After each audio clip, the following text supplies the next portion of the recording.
জনজাতীয়ক উচ্ছেদৰ দাগ ঢাকিবলৈকে নেকি সংখ্যালঘুৰ ঘৰত বুলডোজাৰ।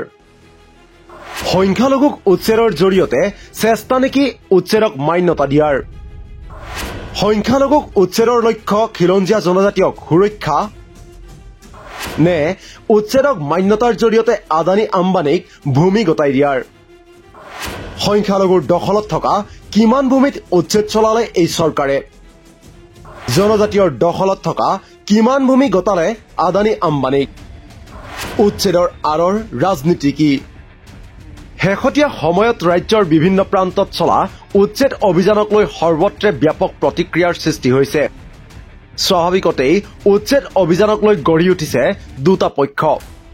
ইয়াৰে এটা পক্ষ উচ্ছেদৰ বিৰোধী আৰু আনটো পক্ষ খিলঞ্জীয়াৰ সুৰক্ষাৰ বাবে সংখ্যালঘুক উচ্ছেদৰ সমৰ্থক। কিন্তু কাৰ বাবে এই উচ্ছেদ অভিযান। খিলঞ্জীয়া নে আদানী আম্বানীৰ স্বাৰ্থত এই উচ্ছেদ অভিযান। শেহতীয়াকৈ ধুবুৰীকে ধৰি বিভিন্ন প্ৰান্তৰ মুছলমান বসতি প্ৰধান অঞ্চলত চলা চৰকাৰী উচ্ছেদ অভিযানক একাংশই মান্যতা প্ৰদান কৰাৰ মাজতে ৰাজ্যৰ বিভিন্ন প্ৰান্তৰ জনজাতীয় অঞ্চলতো অব্যাহত আছে উচ্ছেদ অভিযান। এইসমূহ উচ্ছেদ অভিযানৰ আঁৰত আদানী আম্বানীক ভূমি গতাই দিয়াৰো চক্ৰান্ত লুকাই আছে বুলি অভিযোগ উত্থাপন হৈ আহিছে। ভূমি অধিকাৰ যৌথ সংগ্ৰাম সমিতিৰ অভিযোগ অনুসৰি শেহতীয়াকৈ ৰাজ্যৰ 18,000 একৰ ভূমি আদানী আম্বানীক গতাই দিয়াৰ পৰিকল্পনা কৰিছে চৰকাৰে। ইয়াৰে 2,000 একৰ ভূমি সংখ্যালঘু অঞ্চলৰ বিপৰীতে 16,000 একৰ ভূমিয়ে ট্ৰাইবেল বেল্ট আৰু ষষ্ঠ অনুসূচী অঞ্চলৰ। ভূমি অধিকাৰ যৌথ সংগ্ৰাম সমিতিৰ অভিযোগ অনুসৰি ৰাজ্যৰ বিভিন্ন প্ৰান্তৰ জনজাতীয় অঞ্চলৰ ভূমি আদানী আম্বানীৰ হাতত গতাই দিয়াৰ পৰিকল্পনা কৰিছে চৰকাৰে। তাৰ ভিতৰত আছে সৌৰ প্ৰকল্পৰ বাবে কাৰ্বি আংলঙৰ 5,940 একৰ জনজাতীয় ভূমি, ৰিলায়েন্স CBGৰ বাবে 4,000 একৰ জনজাতীয় ভূমি, দৰাবিলত লজিষ্টিকেল পাৰ্কৰ নামত খিলঞ্জীয়াৰ 50 একৰ ভূমি, সৌৰ প্ৰকল্পৰ নামত মিকিৰ বামুণীৰ 91 একৰ ভূমি, আদানী থাৰ্মেল পাৱাৰ প্ৰকল্পৰ বাবে বড়োভূমিৰ 1,188 একৰ ভূমি আৰু আদানী চিমেণ্ট ফেক্টৰীৰ বাবে ডিমা হাছাৰ 2,970 একৰ ভূমি। ভূমি অধিকাৰ যৌথ সংগ্ৰাম সমিতিৰ এই অভিযোগ অনুসৰি এনেদৰেই ৰাজ্যৰ বিভিন্ন প্ৰান্তত আদিবাসী, বড়ো, ৰাভা, ডিমাছা, কাৰ্বি আদি জনজাতীয়ৰ দখলত থকা হাজাৰ হাজাৰ ভূমি শেহতীয়া সময়ত আদানী আম্বানীকে ধৰি পুঁজিপতি গোষ্ঠীৰ হাতত গতাই দিয়াৰ বাবে পৰিকল্পনা গ্ৰহণ কৰিছে। এনে পৰিকল্পনাৰ বিৰুদ্ধে বিভিন্ন সময়ত জনজাতীয় ৰাইজে বিশাল আন্দোলন গঢ়ি তুলিছে। থলুৱা জনজাতীয়ৰ ভূমি বহিৰাগতক গতাই দিয়াৰ পৰিকল্পনাৰ বিৰুদ্ধে হাজাৰ হাজাৰ জনজাতীয় লোক ওলাই আহি প্ৰতিবাদ সাব্যস্ত কৰাও বিভিন্ন সময়ত পৰিলক্ষিত হৈ আহিছে। তাৰ মাজতে সংখ্যালঘু অঞ্চলত চলা উচ্ছেদ অভিযানক লৈ প্ৰশ্ন উত্থাপন হৈছে, সংখ্যালঘুক উচ্ছেদৰ আঁৰৰ ৰাজনীতি কি। জনজাতীয়ক উচ্ছেদৰ দাগ ঢকাৰ লক্ষ্য নেকি।